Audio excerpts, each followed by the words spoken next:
Okay, let's unpack this. When you hear the name Michelangelo, your mind probably jumps straight to a single monumental image. Oh, absolutely. The fingers. The outstretched fingers of God and Adam on the Sistine ceiling, or, maybe you picture the perfect challenging beauty of the David. Right. But the man behind those masterpieces, Michelangelo di Lodovico Buonarroti Simoni, was, well, he was less a calm classical genius and more a volatile, solitary force of nature. Far more. He was the undisputed high Renaissance giant. And unlike his great contemporary and, let's be honest, rival, Leonardo da Vinci, he mastered all four major disciplines of art. All four. Sculptor, painter, architect, and poet. His contemporaries didn't just admire him, they revered him. They lauded him as supreme in not one art alone, but in all three, and they gave him that ultimate nickname, Il Divino. The divine one. Our mission today is to move beyond that postcard mythology and, dive deep into the real man. We are sorting through this incredible volume of surviving correspondence, sketches, and first-hand biographical notes to understand the true source of his legendary power, his terribilità. That untranslatable quality, that ability his work has to instill a sense of awesome, sometimes even frightening emotional power in you when you see it. Exactly. So we're delivering the essential chronology, sure, but we're really focusing on the deep cuts, the drama behind his greatest commissions, the political perils that shaped his career, and the surprising psychological contradictions of his personal life. You'll leave this deep dive with a comprehensive, nuanced understanding of why Michelangelo remains, 5 centuries later, the ultimate definition of the Renaissance genius. So where do we start? Let's begin where his destiny began. Most of us, I think, we think of Michelangelo as being purely a creature of Florence. Right, the heart of the city. But his origins are surprisingly far from that glittering, sophisticated center. He was born in 1475 in a small town called Caprese in the Republic of Florence. And that location tells you something immediately. His family had aspirations. They were small-scale Florentine bankers. But they'd failed financially. So they weren't wealthy. No. His father, Lodovico, had to rely on these brief government posts out in the countryside just to make ends meet. And this lingering sense of lost social standing, it plagued Michelangelo his entire life. And it was, ironically, compensated for by the incredible wealth he later accumulated through his art. Precisely. And this leads us to maybe the most revealing anecdote of his early childhood, a story he himself loved to tell. His mother died when he was only 6 in 1481. Right, so he was sent to live with a nanny and her husband in a town called Settignana. And this wasn't just a random town. No, not at all. Settignana was where his father happened to own a small marble quarry. So the man who would later wrestle with these colossal blocks of Carrara marble was literally raised in the presence of the material. He didn't just drink milk there. He absorbed the very essence of his calling. There's that famous quote. Oh, the one about the nurse's milk. It's perfect. He said, "Along with the milk of my nurse, I received the knack of handling chisel and hammer with which I make my figures." It's not just a charming story, is it? It's like a foundational piece of his artistic philosophy. It is. It suggests his genius was natural, innate, that it came directly from the earth and the material itself, not just from human teaching. It reinforces that later nickname, Il Divino. But despite the sort of perceived destiny, his father was entirely against him becoming an artist. He saw it as a trade, something beneath the family's, decayed patrician status. Lodovico forced him into grammar schooling under a humanist named Francesco da Urbino. And Michelangelo naturally showed zero interest in it. None. He was driven to the art. He just wanted to seek out other artists, copy paintings in the Florentine churches. I mean, Florence at this time was the undisputed art capital of Italy, arguably the world. So by age 13, his drive was so undeniable that his father finally relented. He did. He apprenticed him to Domenico Ghirlandaio, who ran the largest and most prestigious fresco workshop in Florence at the time. And this is where we get the first real sign of his incredible talent. It really is. I mean, typically an apprentice was treated like an indentured servant. You paid for your training with labor, but within a year, Michelangelo's father persuaded Ghirlandaio, the master, to pay Michelangelo as a working artist. To be paid at 14? It was almost unheard of. It meant he was immediately recognized as producing quality, marketable work. He didn't stay long, though. From 1490 to 1492, he moved into the Medici orbit, attending the Platonic Academy founded by Lorenzo the Magnificent. And this shift was maybe the most crucial influence on his entire career. Why is that? Because this is where his art becomes infused with philosophy. The Academy was home to these brilliant humanist thinkers like Marsilio Ficino and Pico della Mirandola. They were reviving Neoplatonism, this idea that earthly beauty is just a reflection of a divine spiritual beauty, Yeah. and that the artist's task is to liberate the perfect ideal form that's hidden inside the material. So this philosophical grounding directly informs his whole sculptural process, doesn't it? It's not just about shaping stone. It's about revealing the divine form that's already inside the marble. Absolutely. And during this period, he created his earliest known works. He did. The Madonna of the Stairs, a shallow relief, shows the influence of Donatello with this very deep internalized emotional state. And then there's the Battle of the Centaurs, which has this dynamic, almost violent movement that points toward the restless energy of his later figures. Now, for the detail that physically defined him for life, the incident with Pietro Torrigiano. Yes. At 17, while he's still a pupil under the Medici, he was struck in the nose by a jealous fellow student, Pietro Torrigiano. And it caused this lifelong disfigurement that you can see clearly in every single one of his portraits. Right. Torrigiano apparently boasted about it later in life, saying he'd marked the Divine One for life. And this physical vulnerability, this permanent visible mark, it may have really contributed to Michelangelo's famously solitary and melancholic nature. After Lorenzo de' Medici's death in 1492, the political climate in Florence got pretty ugly. It did. And Michelangelo, always intensely focused, carved a wooden crucifix as a gift for the prior of Santo Spirito Hospital. In return, he gained permission for something absolutely critical to his art: Studying anatomy by dissecting corpses from the hospital. That is a level of dedication that few artists of his time could match. We know he returned to this practice multiple times. This meticulous, direct study of musculature, bone structure, tendon placement. It's why his figures look the way they do. Their physical perfection, their often painful tension, it's all the result of deep scientific knowledge married to artistic skill. This is the foundation of his terribilità. The figures are so intensely, almost violently real. And it was this intense realism that led to his spectacular entry onto the Roman stage, which was facilitated by a rather audacious art fraud. Oh, the story of the Sleeping Cupid is fantastic. Tell us about it. So Michelangelo carved this Sleeping Cupid statue. The middleman handling the sale realized that if it looked old, it would fetch a much higher price. Of course. So he instructed Michelangelo to treat the marble to make it look as if it had been buried for centuries, and then he passed it off as a valuable ancient Roman work. The buyer was a cardinal in Rome, Raffaele Riario. He eventually discovered the deceit.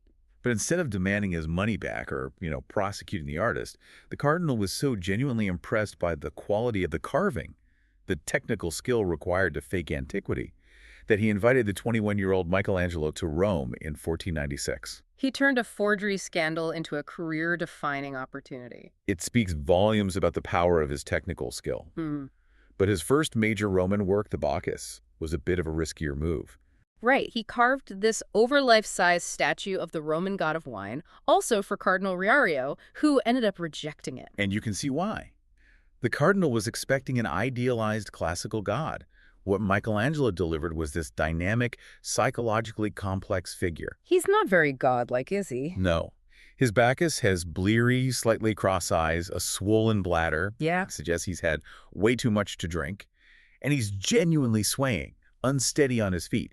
It was too realistic, too human, maybe too messy for the Roman taste at the time. But that rejection led directly to acceptance, because the Bacchus showcased his unique genius, paving the way for the work that secured his fame forever: the Pietà. Commissioned by a French ambassador, Cardinal Jean de Baudelaire, and it was finished before Michelangelo was even 25. And it was an instant sensation upon its unveiling in St. Peter's. Vasari, his biographer, described it as a miracle. It was. Why a miracle? I mean, beyond the obvious technical perfection of the drapery and the flawless finish of the flesh, there's a profound theological audacity to the composition, isn't there? There is. Mary is depicted as exceptionally young, perhaps even younger than Christ would have been at his death.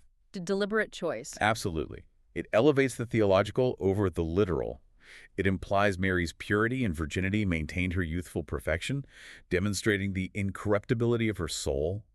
The whole composition is just this incredible exercise in blending emotional tragedy with idealized Neoplatonic form. And crucially, this is the only work we know of that Michelangelo ever signed. He carved his name right across Mary's sash. It's a really unusual gesture for him. It speaks to the confidence and pride he must have felt in achieving that level of perfection so young.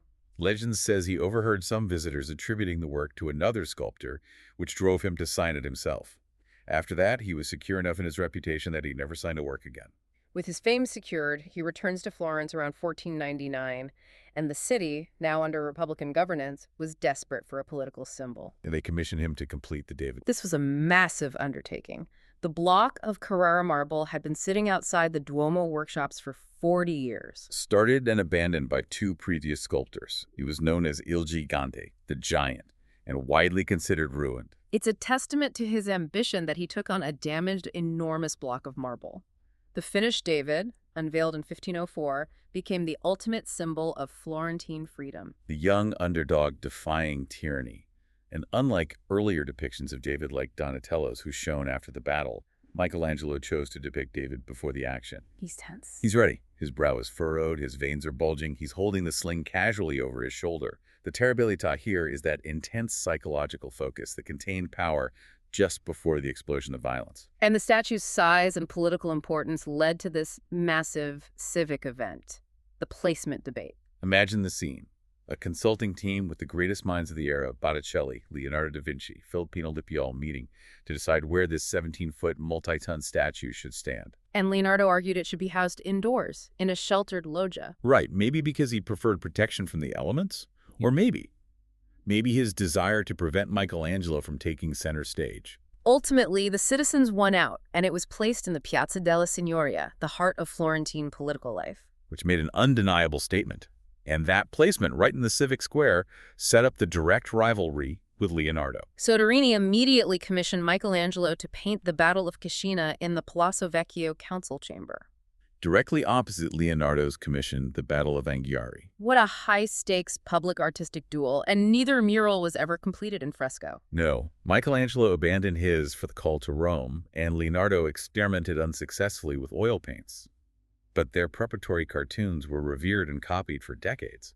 And Michelangelo's cartoon for Cascina was famous because it showed Florentine soldiers being ambushed while bathing in the Arno River. A perfect excuse to display his total mastery of the male nude figure in every conceivable twisting pose. It was essentially an anatomy lesson rendered in charcoal, directly challenging Leonardo's style. This period also saw his panel painting, specifically the Doni Tondo. This piece is notable for its contrapposto, that twisting motion, and the vibrant, almost heraldic use of color, which really offers a clear preview of the dynamic muscular forms he would soon unleash on a much, much grander scale. The callback to Rome in 1505. This marked a huge transition. He's moving from the city of his artistic development to the city of his immense professional struggle and, ultimately, his triumph. Pope Julius II summoned him for what should have been the greatest commission of the era, the papal tomb. And this became the defining agony of Michelangelo's adult life. It really did. It was planned as this monumental structure for Old St. Peter's, meant to house 40 statues and be completed in 5 years. Instead, it became a 40-year source of intense personal frustration. The documents, the correspondence, they reveal this heartbreaking despair. He repeatedly calls the tomb commission the tragedy of the burial. The irony is that out of this frustration came some of his most profound sculptural works. The central figure of the later, drastically reduced tomb is the massive, imposing figure of Moses, completed around 1516. And this Moses is a prime example of his terribilità. He's not the gentle, guiding prophet we often see. No, he is a force barely contained. His gaze is furious. He looks ready to leap up. Exactly. The statue depicts Moses returning from Mount Sinai to find his people worshiping the golden calf. He has coiled energy, his beard is like a torrent, his posture suggests just contained rage. And controversially, he has horns. Which is often a point of confusion for modern viewers. Why the horns? It all stems from a mistranslation of the Latin Vulgate Bible, which describes Moses' face as cornuta, that can be translated as horned or shining forth with rays of light.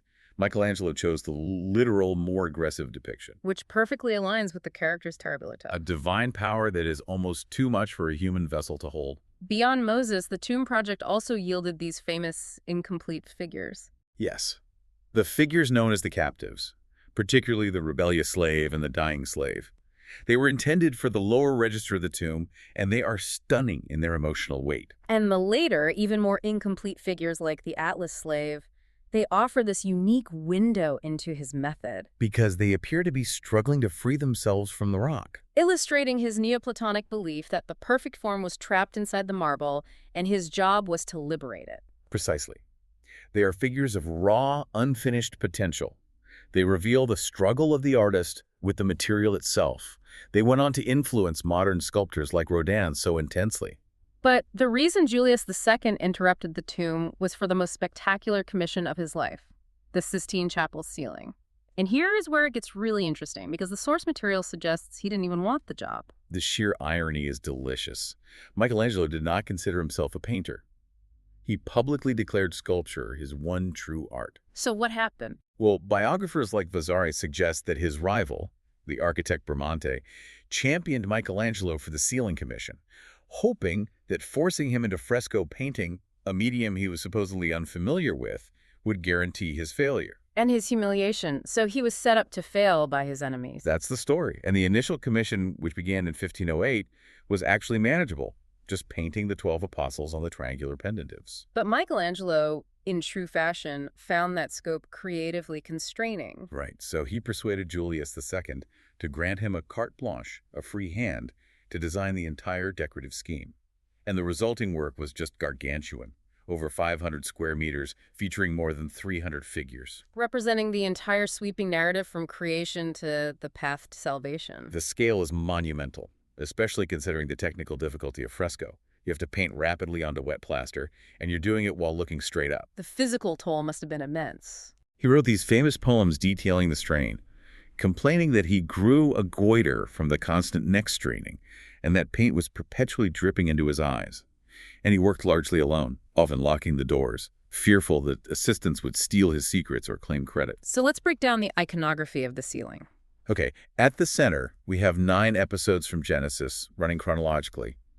They're separated into 3 thematic groups: God's creation of the cosmos, the creation and fall of humankind. Including the iconic creation of Adam. Of course.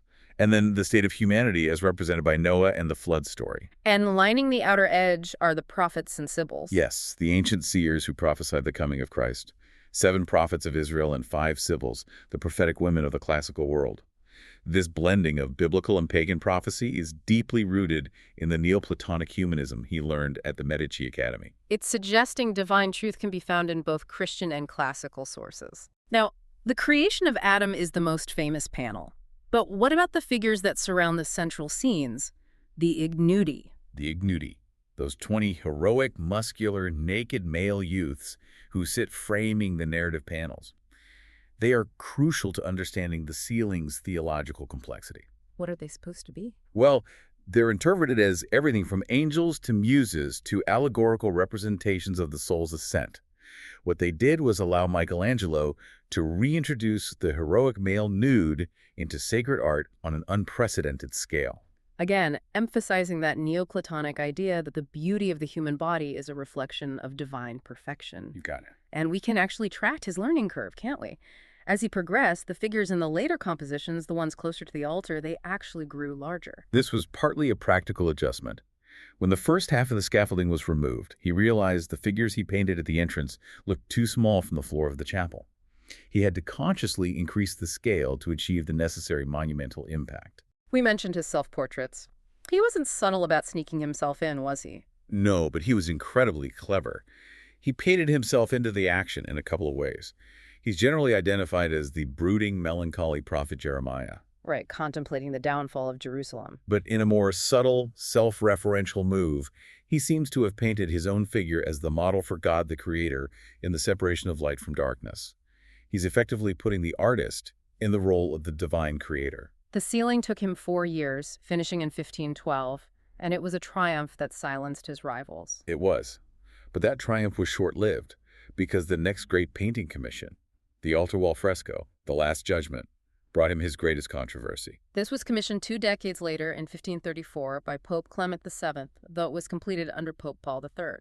And this fresco, which took 7 years, created an immediate and violent backlash. The core issue was his portrayal of Christ. Absolutely. He depicted Christ as a massive, muscular, youthful figure, beardless, and crucially stark naked. And he dispensed with the traditional orderly hierarchy of heaven and hell. It's all just this chaotic, almost violent energy. Right, and the sight of Christ and the Virgin Mary nude on the altar wall of the holiest chapel in Christendom was deemed sacrilegious by many conservatives in the Counter-Reformation Church. The backlash came quickly from figures like Cardinal Carafa, who campaigned vigorously for the complete removal, or at the very least, censorship of the work. And the censorship arrived in 1564, just weeks after Michelangelo's death. The Council of Trent formally decreed that figures in sacred art must be clothed and modest. So they commissioned Daniele de Volterra, ironically Michelangelo's own apprentice, to paint draperies over the offensive parts. Earning him the nickname Il Bregaton, the breeches maker, for his unwelcome modifications. And his final signature in that fresco, the self-portrait, is just hauntingly dark. It's a profound psychological statement on artistic torment. He painted himself into the flayed skin held by St. Bartholomew. Who was martyred by being flayed alive. Exactly. By inserting his own likeness into that discarded, drooping skin, Michelangelo seems to be expressing his own feelings of being flayed by the papal court, the political machinations, and the constant agony of his commissions. It's an act of deep personal confession hidden in plain sight. After the Sistine Chapel, Michelangelo entered this period where architecture became the primary vehicle for his genius, but it was often interwoven with this volatile political relationship he had with the Medici family. That Medici patronage in Florence was a real double-edged sword.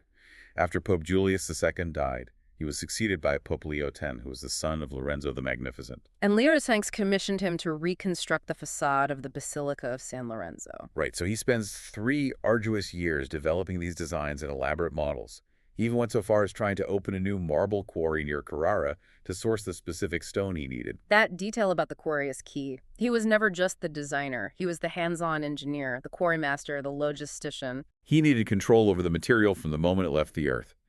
But this project was just abruptly canceled in 1520 due to financial strain, leaving the basilica bare to this day, a massive waste of his time and emotional energy. But the Medici quickly reassigned him to another massive project at San Lorenzo, the family funerary chapel, the Medici Chapel, where he created the elaborate tombs for Giuliano and Lorenzo Medici, featuring those famous allegorical reclining figures, night, day, dusk, and dawn. These are not serene classical figures. They are restless, dynamic, and unsettling. Oh, absolutely. Night seems to be sleeping anxiously, and day is a figure of barely contained muscular power. Scholars interpret them as expressions of political anxiety and the artist's own restless soul. And this project, the Medici Chapel, it leads us directly to one of the most poignant moments in his life, a story that was literally hidden for centuries. This is the high political drama that makes the man so complex. Florence briefly threw out the Medici and restored the Republic in 1527. And Michelangelo, who had this deep, almost Republican streak, took sides against his longtime patrons. He served as the city's chief military engineer, overseeing defensive fortifications against the returning Medici. So when the Medici regained power in 1530, Michelangelo was sentenced to death for high treason. The man who was building their chapel was now a fugitive. He had to hide for 2 months, fearing execution. And the great discovery in 1976, which was finally opened to the public in 2023, was this tiny concealed corridor under the new sacristy, the Medici Chapel itself. And it was filled with his drawings. Charcoal and chalk drawings on the walls, made in secret, by candlelight or a tiny bit of window light, while he was hiding from the very people whose tombs he was designing. The irony is immense. These crude sketches of figures, heads, legs, they were a rehearsal, or maybe just a desperate means of maintaining his sanity and creative output while under extreme duress. The fact that the most celebrated artist in Europe was hiding under his patron's floorboards is just a stunning illustration of the intersection of art and political life in the Renaissance. Once he was pardoned, he was allowed to finish the chapel, but he also designed another key Florentine structure, the Laurentian Library. This library is not just a building, it's a declaration of a new style. He designed the interior and, most famously, the extraordinary vestibule. He utilized classical forms, columns, staircases, niches, but he manipulated them in these dynamic, unsettling ways. Columns are sunk into the walls, appearing trapped. The windows are blind, and the staircase seems to spill out like a torrent of molten lava. Right, and this deliberate manipulation of classical harmony essentially establishes him as the forerunner of Baroque architecture, This is mannerism in its most sublime architectural form. In 1534, he left Florence for good and settled permanently in Rome, transitioning almost entirely into architecture for the last 3 decades of his life. And he became the preeminent architect for the papacy. The capstone of this period was St. Peter's Basilica. At the age of 71, in 1546, he was appointed architect. Taking over a project that had become this complex tangle of competing plans and incomplete construction over the previous 40 years. And Michelangelo just cut through the complexity. He returned to the original centralized Greek cross plan envisioned by Bramante, simplifying the design and strengthening the structure. His key innovation was the design of the enormous dome. He famously said he would raise the Pantheon onto the structure. And he did. Though it was completed after his death, it's been called the greatest creation of the Renaissance and influenced church architecture worldwide for centuries. Beyond St. Peter's, he radically redesigned the Capitoline Hill, the Campidoglio. He unified this awkward asymmetrical space with the trapezoid piazza and an extraordinary ovoid pavement design, creating a sense of harmonious grandeur that was entirely new. Right up until his death, we see his genius reflecting on his own mortality, particularly through his final sculptures. Yes, in his old age, his Pietas become intensely personal, reflecting a deepening faith and almost palpable exhaustion. The Florentine Pietà is striking because he depicts himself as the aged Nicodemus, literally lowering Christ's body into the tomb. And the sources tell us he actually smashed parts of the figure of Jesus' left side. What drove that act of destruction? Biographers suggest it was a sudden act of intense frustration, either with the marble quality itself or maybe a moment of spiritual or artistic anguish where he felt the stone would not yield the form he desperately sought. Then we have the Rondinini Pietà. His last sculpture. He was working on it literally 6 days before his death in 1564 at age 88. It's a work of almost radical incompleteness. He carved the figures away so dramatically that there was insufficient stone left to fully realize the form, resulting in this profoundly abstract quality. The figures of Christ and Mary are barely there, attenuated, seeming to merge together. It's a remarkable ending for the master of anatomical realism. He ends his career by carving away reality until only the emotional and spiritual essence remains. A fitting final paradox. His body was transported back to Florence for burial at the Basilica of Santa Croce, fulfilling his final wish to be buried in the city that first recognized his divine genius. We've covered the art, the architecture, and the political struggles. Now let's turn to the man who endured all this, the personality, the habits, and the surprising personal life. What's fascinating here is that given the sheer volume of surviving correspondence letters to family, notes to patrons, detailed reminiscences written by biographers during his lifetime, Michelangelo is arguably the best documented artist of the 16th century. We have unprecedented access to his inner workings. And what they reveal is a man defined by contradictions. The first contradiction involves wealth versus lifestyle. He once told his apprentice, "However rich I may have been, I have always lived like a poor man." And that statement is profoundly misleading. His net worth was estimated at about 50,000 gold ducats when he died, making him one of the wealthiest individuals in Italy. Surpassing many contemporary dukes and princes. Exactly. Yet his habits were notoriously rough and uncouth. His biographer Paolo Giovio described his domestic arrangements as incredibly squalid. He sounds like a true eccentric. Condivi noted that he ate and drank more out of necessity than of pleasure. We hear stories of him sleeping in his clothes and boots for weeks on end. Right, only removing them when they began to peel off his skin. We have to pause and consider the level of obsessive focus this implies. For a man who was arguably the wealthiest artist in Europe, this personal squalor suggests his entire identity was consumed by the stone, the paint, or the blueprints. Almost to the exclusion of basic human comfort. He was described as solitary and melancholy, using the term bizarro, a fantastico-eccentric and fantastic, to describe a man who withdrew himself almost entirely from social company. But despite that solitude and eccentricity, his faith was a constant anchor. Absolutely. He was a devout Catholic whose faith deepened significantly, particularly after the political turmoil of the 1530s. His late-life enrollment in the secular Franciscan order reflects this deepening spirituality. And that profound late-life spiritual focus is crystallized in his poetry. We have lines from one of his later sonnets that perfectly capture the shift away from earthly glory. Neither painting nor sculpture will be able any longer to calm my soul, now turned toward that divine love that opened his arms on the cross to take us in. His poetry, however, brings us to the biggest revelation about his personal life. His relationships. Right. Michelangelo wrote over 300 sonnets and madrigals, and approximately 60 of those were explicitly addressed to men. This collection constitutes the first significant modern corpus of love poetry from one man to another. This is our aha moment. The longest and most intense sequence of these poems was dedicated to Tommaso de' Cavalieri, a young Roman patrician whom Michelangelo met in 1532. Michelangelo was 57, Cavalieri was 23. And the depth of this emotional connection is extraordinary. Cavalieri was of high social standing, and Michelangelo was utterly devoted to him. He sent him not only poetry, but also a series of exquisite mythological drawings designed to help Cavalieri learn to draw. These included Ganymede wrapped to heaven by Jove's eagle and the punishment of Titius. Those drawings were highly symbolic, weren't they? Ganymede being the beautiful mortal youth abducted by Jupiter. Precisely. They are potent symbols of spiritual and physical desire, often interpreted through a Neoplatonic lens. Michelangelo saw Cavalieri as a manifestation of the ideal beauty he was constantly seeking, and Cavalieri's own response to Michelangelo was equally intense. He remained dedicated to him until the artist's death.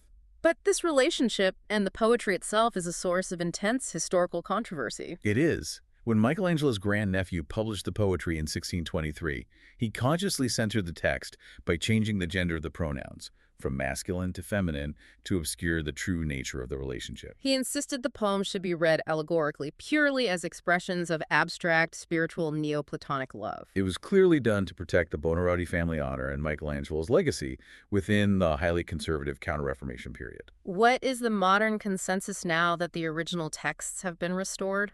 Since the English critic John Addington Symonds restored the original male pronouns in 1893, it's become widely accepted that the poems should be understood at face value. They express intense personal desire and indicate a preference for young men. But the scholarly debate continues over the physical nature of the relationship. Well, given Cavalieri's high social standing and the intense scrutiny of the papal court, a public physical relationship would have been difficult, probably not survivable. The sources acknowledge that these relationships were often necessarily framed within the realities of Platonic intellectual friendship. Whether the relationship was consummated or remained purely spiritual, the poetry itself provides irrefutable proof of Michelangelo's passionate personal desire. And that intensity and vulnerability completely shatter the image of the solitary, stone-obsessed genius. To balance this, we also know that late in life, he nurtured a deep Platonic friendship with the noble widow and poet Vittoria Colonna. This relationship was purely spiritual. They exchanged powerful spiritual sonnets and devotional drawings. Condevi, who was keen to downplay the earlier relationships, really highlighted this friendship. And finally, we have to return to the feuds, because his professional life was defined by intense rivalry, largely fueled by his terribilità. He was intensely competitive and often paranoid, blaming his troubles with the tomb of Julius II entirely on the envy of his great rivals, Bramante and Raphael. He famously claimed that Raphael got all he had in art from him. Implying Raphael was just a clever borrower. Pretty much. And there's an anecdote of their legendary meeting that perfectly encapsulates this tension. Tell us. They met on the streets of Rome. Raphael was accompanied by a large group of assistants and admirers. Michelangelo was walking entirely alone. Of course. Michelangelo, always prickly, commented that Raphael, with such a following, looked like a chief of police. Raphael immediately shot back that Michelangelo, walking alone, looked like an executioner, a figure who traditionally walked in solitude. It's a spectacular exchange that just highlights the intense, almost combative individuality of Michelangelo. So what does this all mean when we synthesize the art, the drama, the personal anguish, and the myth of Michelangelo Buonarroti? It means we have to recognize him as a revolutionary who mastered not just one or two, but three separate monumental arenas of genius. He succeeded because he achieved a perfect synthesis. He married the profound classical scholarship he learned at the Medici Academy with the practical, muscular, artistic movements of contemporary Florence. And his impact wasn't just on his own time. He defined the next generation of art. The expressive physicality of his style, those twisting, dynamic, emotionally charged forms, they were the clear heralds of the Mannerist art movement. Mannerism took his sense of dramatic tension and subjective experience and made it the rule, departing definitively from the calm idealism of the High Renaissance. Even his failures and unfinished projects had profound influence. Oh, absolutely. Those struggling, unfinished slaves for the tomb of Julius II, with their visible struggle against the stone, profoundly influenced modern sculptural thought, especially the psychological realism of artists like Auguste Rodin and Henry Moore. And as a painter, he was utterly transformative.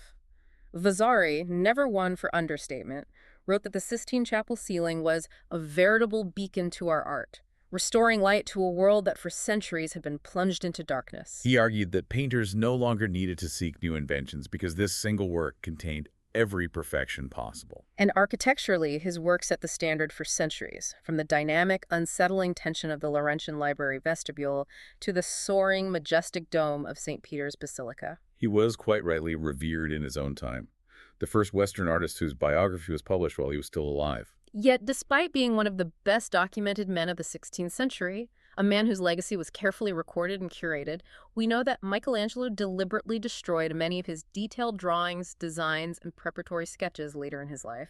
He wanted to erase the evidence of his process, the struggles, the mistakes. This leads to our final provocative thought for you to consider. We have biographers ensuring his life story was meticulously recorded for posterity, yet we know he actively tried to destroy the visual evidence of his effort and technique.